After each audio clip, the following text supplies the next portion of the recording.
యేసుక్రీస్తు ప్రభువారు కలిగి ఉన్న వారు ఎలా జీవితాలు ఎలాగుంటాయో తెలుసా? పరలోకమందు వారికి ఐశ్వర్యము దొరుకుతుంది.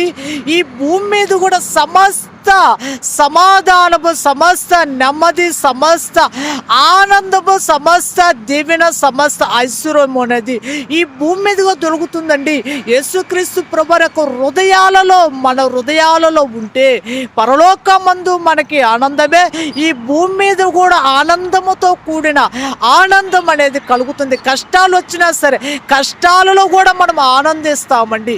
అలాంటి కృపా దేవుడు మనందరికీ దయచేయును గాక. ఆమేన్. నీరథ అశ్వముగా నీ త్యాగబంధము నన్ను బంధించెనా, నీ ఆత్మసారథిచే నన్ను నడిపించుమా, ఈ ఆత్మసారథిచే నన్ను నడిపించుమా, నా యేసు రాజా